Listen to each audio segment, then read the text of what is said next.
वो भावनाओं से खेल रहे हैं। आपको मंदिर और मस्जिद के नाम पर चुनाव लड़वाएंगे, आपको कट्टर हिंदू बनाएंगे, खुद वो सनातनी हिंदू बनकर रहेंगे। और कट्टर हिंदू कौन होता है पता है आपको? आतंकवादी। आप भारत से बाहर निकलिएगा, आपको पता चल जाएगा। और कट्टर हिंदू के नाम पर सबसे ज्यादा जेल में जाने वाले लोग कौन है पता है? हम जैसे पिछले वर्ग और दलित लोग घर से आने वाले लोग, लेकिन फिर भी हम कट्टर हिंदू बनेंगे। और वो लोग हर 4 साल पे सनातनी बनने का एक ढोंग दिखाएंगे पूरे देश के अंदर। 4 साल पे उनके बाबा चेंज हो जाते हैं, 4 साल पे उनके भगवान चेंज हो जाते हैं, और उसी भगवान और उसी बाबा के चरणों में हम झुक जाते हैं। जिन नौजवानों को इतिहास पढ़ने की जरूरत है, जिन नौजवानों को अपने पुरखों को जानने की जरूरत है, जिनको बैठने का अधिकार भी नहीं मिला था, वो नौजवान आज हाथ में झंडा लेकर हिंदू हिंदू करता है और अपने पुरखों को गाली देने का काम करता है। तनिक भी उन्हें शर्मिंदगी महसूस नहीं होती। और उनको एक ही भावना है, आप कावड़ ढोइए, आप मंदिर जाइए। आप जिस दिन कॉलेज की बात करने लगे उस दिन आपको देशद्रोह बनाकर जेल में डाल दिया जाएगा।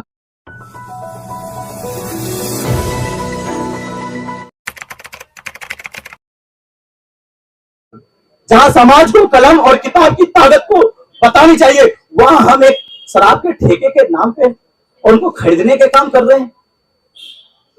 चुनाव के मद्देनजर हमारे समाज के लोगों को जागरूक करने का काम हम जैसे पढ़े लिखे लोगों का है कि हमें बिकना नहीं है, हमें अपने ईमान को बेचना नहीं है।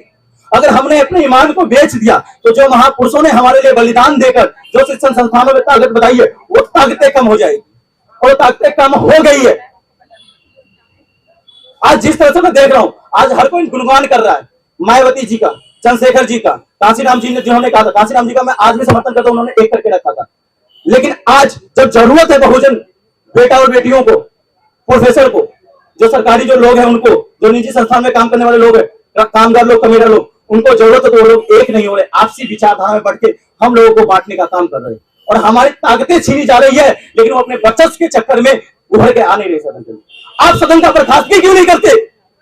उन तमाम नेताओं से पूछना चाहता हूं, चाहे वो पक्ष में हो चाहे विपक्ष में हो, आप पूरे साल के लिए सदन की बर्खास्तगी कर दीजिए। आपको पता चल जाएगा, आपका पूरा बहुजन एक सड़क पे खड़े हो जाएंगे और उस दिन पता चल जाएगी इस मनवादी सरकार को कि आखिर ताकत बहुजन में कितना है। आप संविधान बदलने की बात करते हैं ना, हम संविधान में चलने की बात करते हैं। और संविधान पे चलकर आपने संसद भवन को बदलकर आप मनवादी सोच लाने की बात करते हैं ना, हम उस संसद भवन में ना जाकर लोकतंत्र को जीवित रखने की बात करें। यह बात होनी चाहिए। आज बात बहुत अच्छी बात है, यहां बहुत वक्ताओं ने कहा, डॉक्टर ऋतु सिंह जी ने भी बहुत बात कही। ऋतु सिंह जी ने एक ये बात कही कि लोग बहुत सारे आते हैं यहाँ पे, सब पे हमला हो रहा है, लेकिन सब चुप्पी साध लेते हैं। सब क्या सोचते हैं कि ये तो मेरा अपना निजी मामला है। अरे भाई, ये निजी मामला कभी नहीं हो सकता। जो आप एक चुदे भावना से खेलती कैसी है संगी, ये देखिएगा। आपको भावना से खेलने का काम कैसे करेगी? जब आप नीचे अगर सरकारी स्कूल में पढ़ते हो, जहां पे योजनाओं का लाभ बहुत मुश्किल से मिलता है, वहां तक पढ़ते हो, तो आपको क्या करें, एक करने का काम करेंगे। लेकिन जैसे ही आप स्कूल से महाविद्यालय की तरफ रुख करेंगे ना, तो आपको वास्तविकता पता चलेगी कि आखिर आरक्षण कहां लागू है। आरक्षण तो एक बस एक्सेल सीट में बंद है। एक्सेल सीट में बंद इसलिए कहता हूं कि आरक्षण की जांच अगर कर ली जाए तो आरक्षण को लेने वाले लोग सबसे ज्यादा ये 10% लोग हैं। अगर आरक्षण की बात की जाए, सिविल सर्विसेज की बात करता हूं, हर साल रिजल्ट आता है, हर साल रिजल्ट आता है। आप उस आंकड़े को उठाकर कितने लोग देखते हो कि कितने लोग सिलेक्ट होते हैं उसमें, कितने लोग सिलेक्ट करते हैं? और एक जैसे आशुतोष भाई कह रहे हैं कि 10 वाले को 10%, अरे भाई 10% उनकी पॉपुलेशन में ही नहीं है, 100% से ज्यादा आरक्षण मिल गया उनको, 100% से ज्यादा आरक्षण मिल गया उन लोगों को। और वो लोग हमें अपमान करने का काम करते हैं कि आरक्षण भोगी है, जिन्होंने 3000 साल तक आरक्षण लेकर पढ़ाई करने का अधिकार लिया। और बाबा साहब जिसकी इस देश में इज्जत नहीं करते ये मनुवादी लोग, बाबा साहब आज पूरी दुनिया इज्जत करता है। आपको पता होगा, 26 नवंबर को ही बात कर लेता हूं, सिडनी विश्वविद्यालय के अंदर उनकी मूर्ति लगाई गई। लेकिन हमारे भारत के अंदर जब सुप्रीम कोर्ट के अंदर जब उनकी प्रतिमा लगाई गई तो सरकार का एक नुमाइंदा वहां दिखा नहीं और मीडिया चलाने की हिम्मत नहीं दिखा। तो आप समझ सकते हैं। लेकिन हम वही लोग हैं, उस मीडिया के माध्यम से हम सरकार को डिसाइड करते हैं। आपको पता होना चाहिए कि उस मीडिया में जो बैठे हुए लोग हैं वो अपनी विचारधारा को चला रहे हैं और उनकी विचारधारा पर फल फूल रहा है, लोग मान रहे हैं, वो भावनाओं से खेल रहे हैं। आपको मंदिर और मस्जिद के नाम पर चुनाव लड़वाएंगे, आपको कट्टर हिंदू बनाएंगे, खुद वो सनातनी हिंदू बनकर रहेंगे। और कट्टर हिंदू कौन होता है पता है आपको? आतंकवादी। आप भारत से बाहर निकलिएगा, आपको पता चल जाएगा। और कट्टर हिंदू के नाम पर सबसे ज्यादा जेल में जाने वाले लोग कौन है पता है? हम जैसे पिछड़े वर्ग और दलित लोग, वर्ग से आने वाले लोग। लेकिन फिर भी हम कट्टर हिंदू बनेंगे। और वो लोग हर 4 साल पे सनातनी बनने का एक ढोंग दिखाएंगे पूरे देश के अंदर। 4 साल पे उनके बाबा चेंज हो जाते हैं, 4 साल पे उनके भगवान चेंज हो जाते हैं, और उसी भगवान और उसी बाबा के चरणों में हम झुक जाते हैं।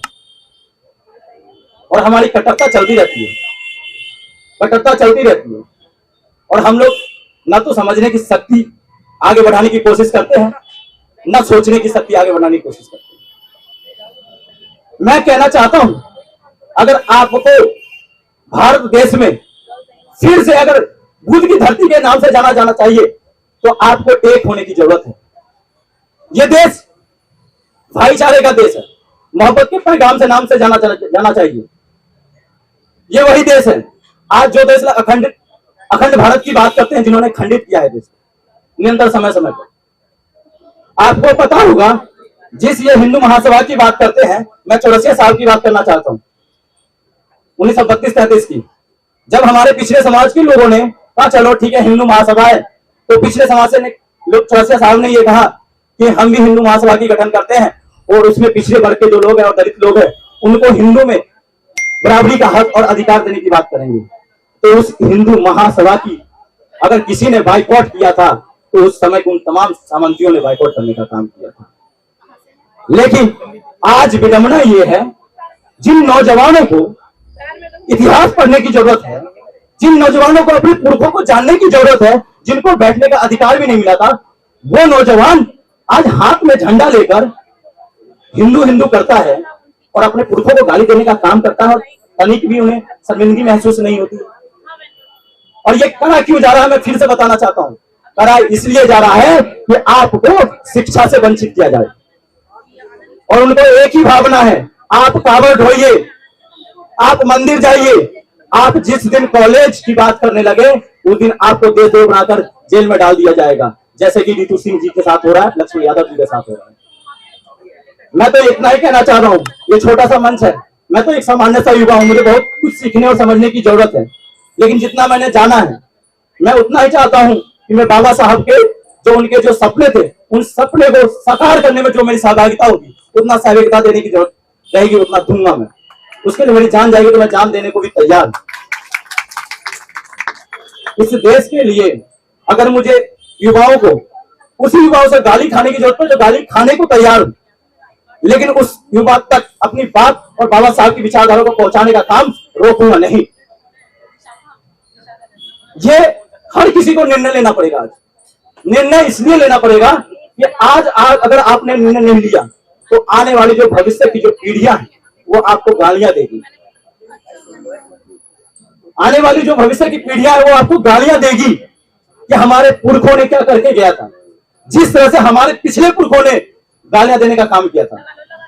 लेकिन हम आज उन्हीं पुरखों का अभिवादन करते हैं, उन्होंने अपनी जान देकर हमें इस हक और अधिकार का सम्मान दिलवाया, चाहे वो कांसीराम हो, चाहे वो कमेश्वर कुशवाहा हो, चाहे आप बात विचारधारा कहते मायावती हो, मुलायम सिंह यादव हो, अखिलेश यादव हो, वो तमाम बहुजन नेता ने एक लाया, चाहे बीपी मंडल हो, ये तमाम लोग जिनका हम अभिवादन करते हैं।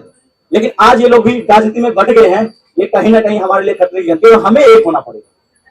इसी बात से मैं अपनी बात को विराम देता हूं, क्योंकि बहुत सारे वक्ता है यहाँ पे, ठीक है, लेकिन एक ही बात कहूंगा, बाबा साहब की विचारधारा को आप लोगों को कायम रखने की जरूरत है और हम जैसे युवाओं के कंधे पर इसकी जिम्मेदारी है।